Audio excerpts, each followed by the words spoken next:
tunjukkan satu saja ada konsesi yang berhasil mereklamasi, mereboisasi kembali kepada ekosistem awalnya. Tunjukkan satu aja di mana wilayah pertambangan di Indonesia ini yang mampu mengembalikan ke ekosistem awalnya. Pertanyaan baliknya adalah kenapa Anda begitu peduli untuk mengembalikan ekosistem awal? Karena kita butuh, Gus. Loh, maksudnya kita butuh. Maksudnya dibiarin dan itu wajib, Gus. Bukan begitu. Ini saya ambil analogi lain. Saya waktu kecil di kampung saya menikmati ekosistem yang baik. Pohon banyak, sawah banyak. Sekarang karena pertambahan penduduk, ekosistem itu hilang.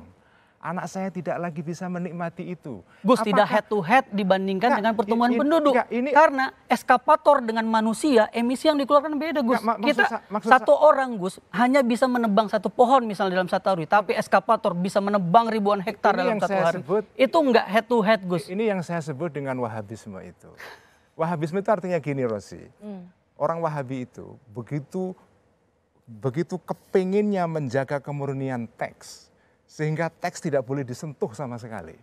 Harus puritan. Puritanisme teks itu adalah Wahabi.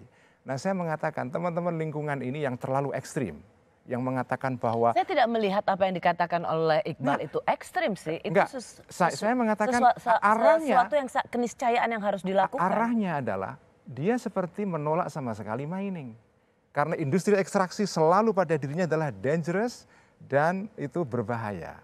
Jadi yang bilang tidak berbahaya ada nggak, Gus? Nggak, oke. Kalaupun berbahaya, apakah sama sekali kita tidak boleh menambang? Ini anugerah Allah. Pohon anugerah, tambang anugerah. Pohon ada manfaatnya, tambang juga ada manfaatnya. Mari kita lihat kalkulasi maslahat mafsadatnya. Ada jutaan orang yang juga mengambil manfaat dari tambang ini.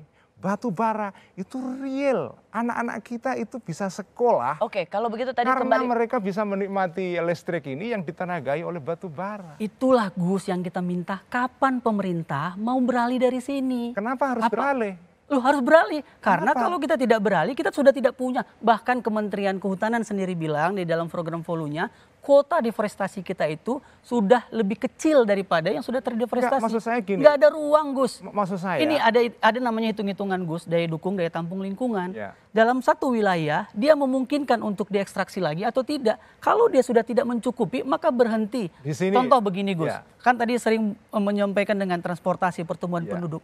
Jakarta sudah lebih pembangunannya, sudah banyak sekali. Sehingga harusnya kita mengatakan yang namanya moratorium pembangunan misalnya. Apa salah moratorium pembangunan? Dan jangan salah, Gus, pemerintahan Jokowi itu pernah menerbitkan perpres soal moratorium izin hutan.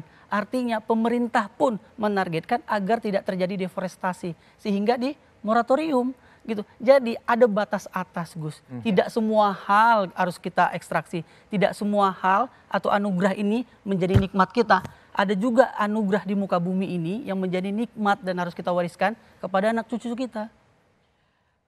Kalau kita bicara soal sesungguhnya apa yang kita lakukan, pembangunan apakah itu dengan ekstraksi, sebenarnya kesejahteraan ini, tanah, bumi, air dan seluruh yang ada di dalamnya, kata konstitusi sih buat masyarakat Indonesia. Buat masyarakat Indonesia atau untuk kelompok oligarki semata.